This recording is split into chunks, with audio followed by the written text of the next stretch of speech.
Star Ocean has always been a beloved franchise among fans of sci-fi and fantasy RPGs. Its unique narrative style blends different genres to create an immersive experience that draws players in. Since its initial release in 1996, it has always been known for its character-driven stories. Fans often cite the affection rating and private action systems as key features that make the game stand out, allowing for dynamic interactions between characters. The real-time combat is also a major highlight, offering fast-paced and engaging gameplay that sets it apart from turn-based competitors. While some games in the series may fall short in executing these elements, as a whole, the franchise can be considered one of the most innovative in the JRPG genre. Today, the series is still going strong, offering both nostalgia for longtime fans and fresh experiences for newcomers. If you're in the mood for a spacefaring adventure, check out our list ranking all of the Star Ocean games released in the West.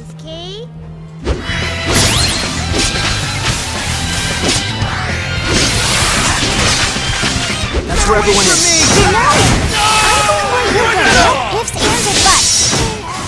Star Ocean, Integrity and Faithlessness. The fifth installment of the Star Ocean franchise has received significant criticisms from longtime fans and media outlets for various reasons. The game's art style is charming and stays true to the franchise, and it boasts some of the most stunning graphics ever seen in an RPG of its kind. But it still falls short in terms of plot and length. The game is disappointingly brief and can be completed in under 20 hours, even when playing at a leisurely pace. The combat system has also been heavily criticized for its chaotic nature, as every single party member is included at the same time, which initially seems appealing but ultimately dilutes the strategic experience. Despite these flaws, I found the characters to be endearing and likable.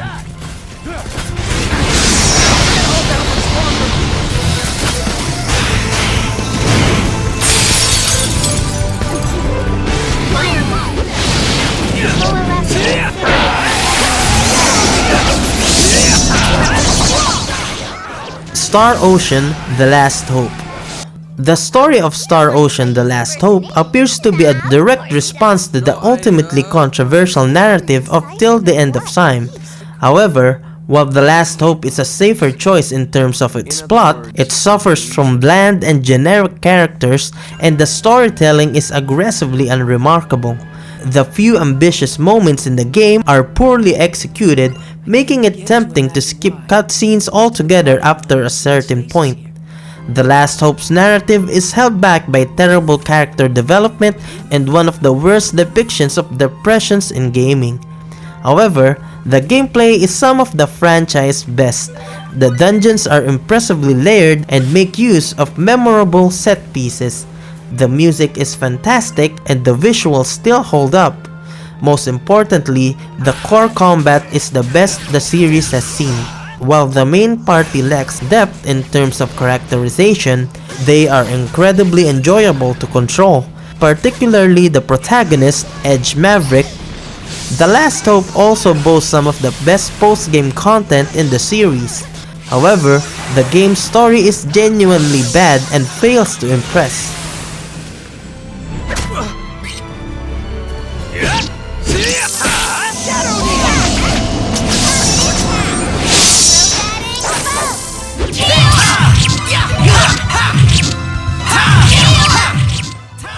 Star Ocean: First Departure.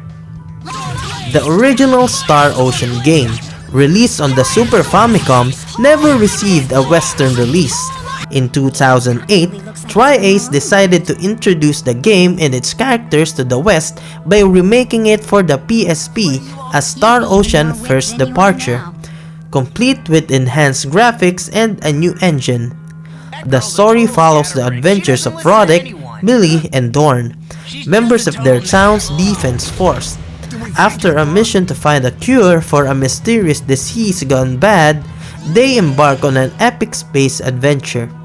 When the original Super Famicom was released, its character affinity system and multiple endings were revolutionary and added depth to an already complex game. While such features have become more common in modern gaming, they remain essential components of the Star Ocean experience in all titles. If you prefer to experience the original Star Ocean in its purest form, you can play it via an emulator, but I won't tell you how to do that in this video. Destruction! Destruction! We're on a roll now. Nice.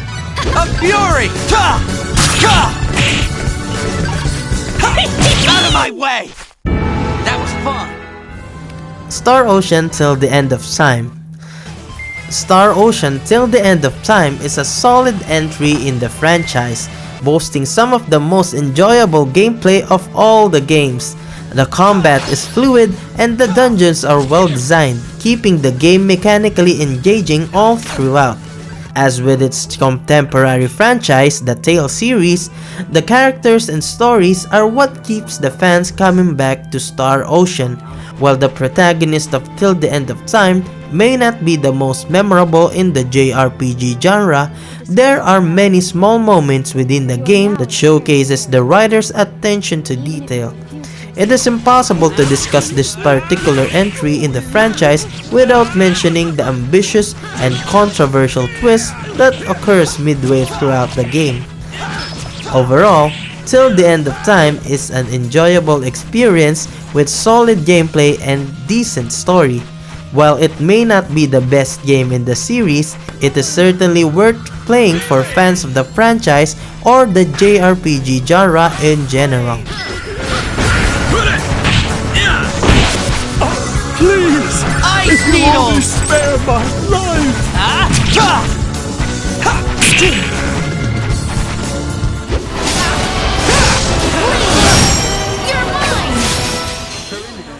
Star Ocean: The Divine Force. The sixth and latest game in the Star Ocean franchise. Despite Star Ocean Integrity and Faithlessness receiving poor critical and financial feedback, the creation of Star Ocean: The Divine Force came as a surprise. It appears that Tri-Ace only required ample development time, a substantial budget, and the freedom to expand the game's world and mechanics. While Star Ocean Integrity and Faithlessness was like first departure with a smaller scope, the Divine Force expands upon mechanics, themes, and world likened to Star Ocean: The Second Story. The game is fun, and you'll be sinking a lot of hours compared to Integrity and Faithlessness, but the game has lost some momentum towards the end. The final dungeons fall into the trap of many JRPGs with their sadistic teleportation mechanics, and the primary villain vents with the party too much that makes it a bit corny for my taste. By the final battle, I just wanted to see the credits, which means I won't be replaying the game for some time. Nevertheless, I'm eager to experience the other main character's point of view, since we have two main characters by the way, and tackle the extensive post-game content.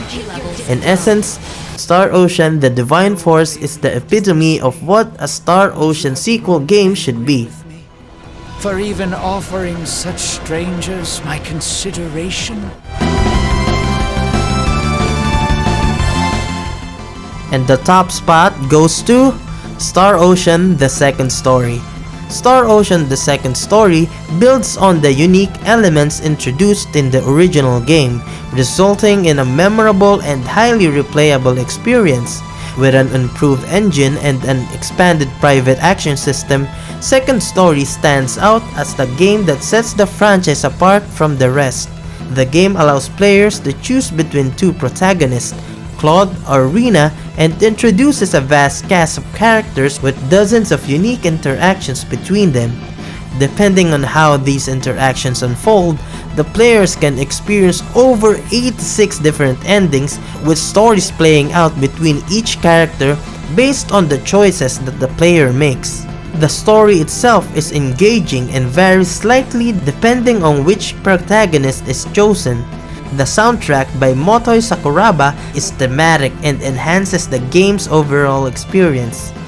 Overall, Star Ocean: The Second Story is an outstanding game that offers an unparalleled level of replayability. Its innovative private action system, diverse cast of characters, and engaging story make it a standout title in the franchise. The game's soundtrack further elevates its immersive and memorable gameplay experience.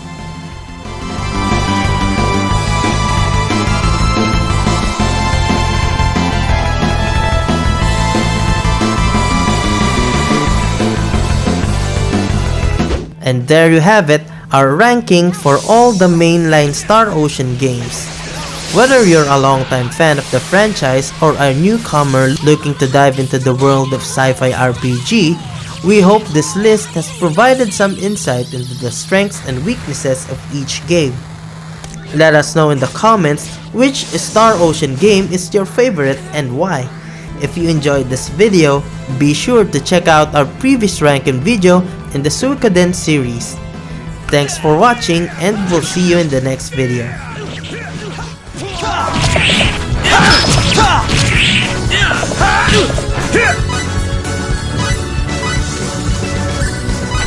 Yeah!